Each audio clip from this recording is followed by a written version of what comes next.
What's up guys, welcome back to my channel, 5-Star Skills. You know what it is. In today's video, we'll be talking about how Nottingham Forest have betrayed Nuno, Espírito, Santo. This guy, in recent history, has been their best manager ever, and there's no debate about it. Yeah, you can go back 20, 30 years ago, 40 years ago, whenever they fucking last won the European Cup. But in recent history, in Premier League history, this has been hands down the best manager. It makes zero sense as to why you would sack this guy. Zero sense as to why you betray this guy. Zero sense as to why you want to have beef with this guy. It does not make any sense to me. And this is coming from a United fan. Why the fuck would you fire this guy? I'll pull up the tweet by fabrizioromano. It says it here. Breaking news. Blah, blah, blah. Espírito Santo, Nottingham Forest part ways with immediate effect. Decision made after tensions between the parties in recent weeks. It's over for Nuno. Listen, we'll get to the tensions part and we'll talk about that later. I just want to read the next tweet. 3 candidates including under consideration. Obviously, Ange was the one that was appointed, because I have the tweet here. Ange signs for Nottingham Forest as the new head coach. Marinakis, whatever his name is, says we're bringing a coach to the club who has a proven and consistent record of winning trophies. Okay, bro.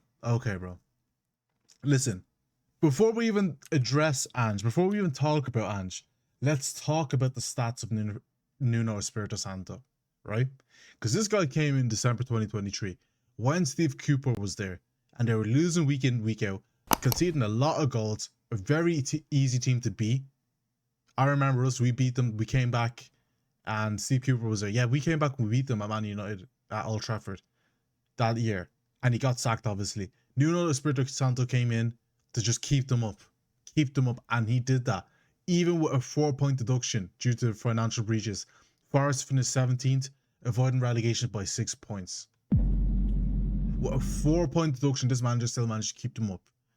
And okay, you can say, alright, he's the Portuguese Allardyce, whatever. He kept them up for one season. Let's go into the next season, 24-25 last year.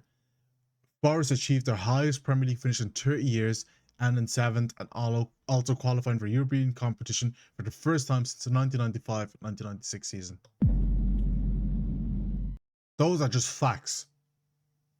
Under this manager, you have had your best season in over 30 years. And you're questioning this guy. You're trying to get rid of this guy. You're having tensions with this guy. Listen, as an owner, I get it. It's your club. You can do whatever you want. But surely, when a manager is proven that he can elevate your club, one season you were 17th, and then next season you jumped up 10 places and get in a European competition. What makes you think you can't go higher if you back him and give him that trust that a manager needs when they're trying to deploy their culture and deploy their vision onto the football club? Why can't you give him that? I've seen this guy, this owner, Marinakis, beefing this guy after finishing 7th. Last season, he was walking up to him, shouting in his ear. We've all seen the clip. We've all seen it. It's gone viral on Twitter when it happened. They're all in his face at the last day of the season. All over his face, shouting. Like, if I'm a manager, I'm punching you. I'm decking you, bro. Imagine me, I'd save your club from relegation, saving you hundreds of millions. And then I get you a European competition, you're in my face like I'm a dickhead. Like, that guy is too egotistical. I do not like that owner. If you're a Nottingham Forest fan, please let me know. What is wrong with your owner? He's so egotistical for no reason. Nuno Espírito Santo is a proven manager. He's kept us up. He's got used to a European competition. He did an amazing job with Wolves. That's 2 teams now he's proven it. And Spurs, yeah, you can say he was at Spurs. He wasn't the best there. He's a bit shit, I won't lie.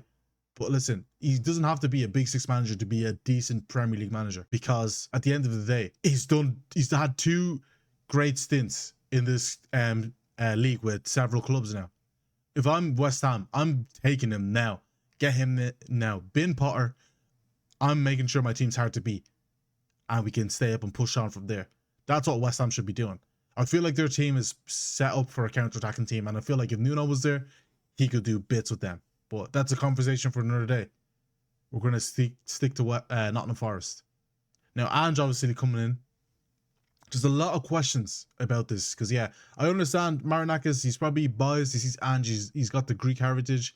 We're best mates now. Let's bring him in.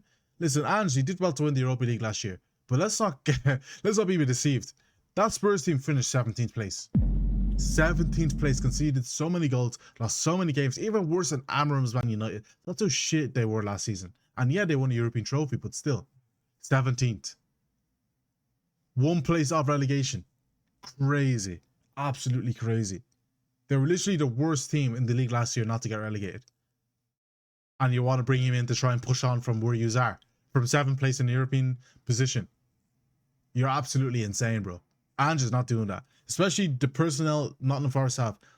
Nuno, Espírito, Santo made that team hard to beat by sitting back, playing a deep line, back 5, you know, hitting teams on the counter. Ange plays a completely different game.